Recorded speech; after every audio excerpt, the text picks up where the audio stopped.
Hello and welcome. For those of you that don't know me, I'm Dr. Samuel Feinseri. I got my PhD in history, and at Gutman, I teach history courses and poli-sci courses and critical issues, but I am also the OER campus coordinator. What we're going to be discussing today is an introduction to OERs. I'm going to go over with you some of the issues with traditional textbooks, why OER presents a solution, dive into OERs a little bit, talk about OERs at Gutman. However, you're going to have access to all of these slides, and so you can look over them in detail in case I go over anything too quickly.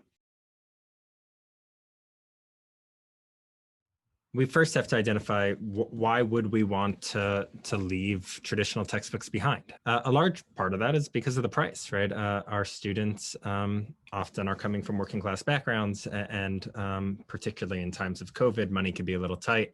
I'm asking them to spend 60, 70, 100. The statistics textbook before the math faculty at Gutman converted it was around $200. Asking students to spend that sort of money on textbooks can be an immense burden. All right, so we have the problem of how much school already costs. Adding the additional expense of textbooks can be a huge burden on students. But also then if you're asking them to find the cheapest version of a textbook, that takes a lot of time, right? So if you assign a textbook and so they're going to Amazon and then they're looking on eBay, and we're asking them to commit not only resources, but time, which a lot of students just don't have, particularly in this moment where they're working and taking care of family members because of the crisis that we're all dealing with. So certainly the cost is a huge problem. Further, a problem with traditional textbook is the inability for you to modify it directly to the needs of your class. And while companies like Pearson's and other textbooks do a pretty good job of updating their materials these days, if you want to make something relevant directly to the students that you're teaching, for instance, I teach the history of immigration, sometimes in critical issues, you're not going to necessarily find a textbook that talks about specifically the Dominican experience in New York City. So assigning that as part of the curriculum for our students, that makes a big difference if you can make it relevant to them. So the cost of textbooks, the inability to sort of personalize them for your course, the fact that you might send students on a goose chase to go find a textbook, or students might give up before they even get started in terms of finding a textbook. These are sort of the problems. We would like to offer open educational resources as the solution to a lot of these problems. So why open educational resources? Well, OERs help students in a number of ways. Number one, they are free and pretty easy to use. You can convert them, you can change them, you can personalize them. You can make materials more relevant to students. Again, a Pearson textbook that's designed by folks in another state, in another city, they're not going to be able to personalize that experience. We can look at already existing texts that are open access, and we can make them relevant to CUNY and to Gutman and to our students particularly. OERs also allow students to become knowledge producers. We produce a textbook, a political science textbook, U.S. Government and Politics in Principle and in Practice.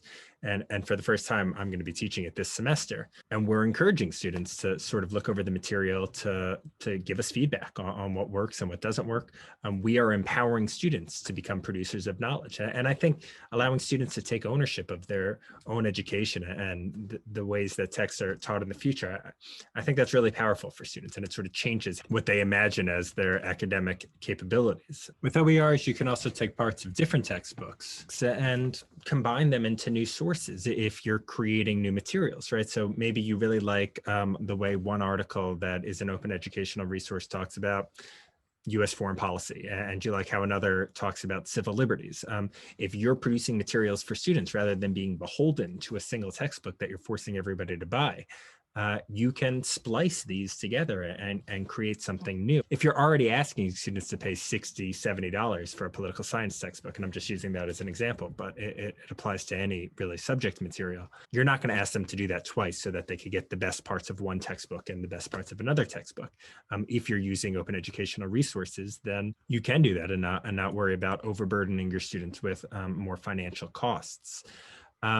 Resources can be shared, right? So if you spend some time building something or creating something, you don't really want it just to be used for the 30 students in your classroom, right? You want it to be in the world of knowledge so that other people can build on the hard work that you created.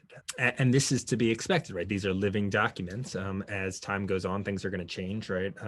If you're teaching a biology class and it's 2020, 2021, and we're in the midst of a pandemic, maybe you want to talk about, a vaccine or break down what COVID actually is. And that is a way to make it more relevant to students, right? And updating that material for your students, for yourself, but also for other faculty members to share. That's a pretty cool part of OER that allows us to build on each other's knowledge rather than for those knowledge sources to be in silos where other people don't have access to it.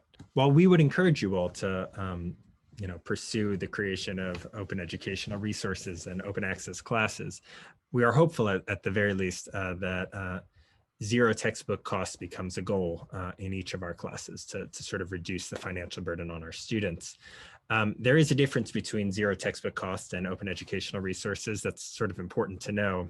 Zero textbook cost, you might be using the library resources at Gutman and providing your students with free materials that they will have access to without paying a cost. However, it's not open access in the sense that other professors, other educators can look at those materials and build on them, right? And so for something to be an open educational resource, it really needs to follow the 5 R's, which you can find on the next slide. These are retain, reuse, revise, remix, and redistribute. So to retain something is I can find a resource that has been produced out there and I can make copies of it. I can assign it to my class. I can reuse it in whatever form I want, but I can also revise it, right? I can change it to alter the language maybe if it's written for high school students and I want to make the language a little more complicated for our students, or if it's written for a graduate seminar and I want to make it more accessible for our students. If I want to create more examples, I can revise that text, right? And so that makes it an open educational resource. I can remix it, meaning maybe I like parts of one textbook and I like another part of another textbook, and I can smush them together and create something new and provide that to our students. And so that's an exciting part of OERs as well. Or you have the right to redistribute it, right? You can make copies of it as the original content, as the remix content that you've already done, as the revised content. So these 5 R's are really what makes something an OER. So who controls it? If you produce an OER, it's kind of cool. You get some options in terms of how you want to distribute it there.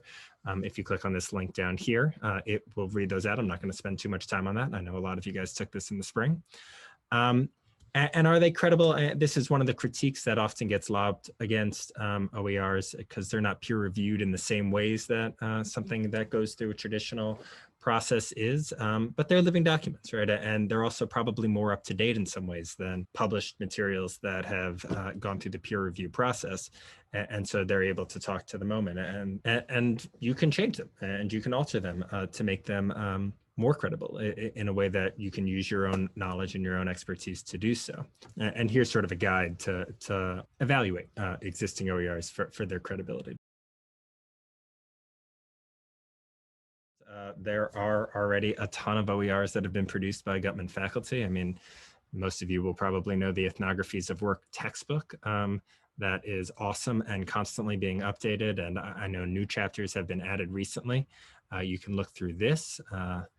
There is the brand new U.S. Government and Politics. I'm pumping myself up a little bit here, that Gary and I have produced.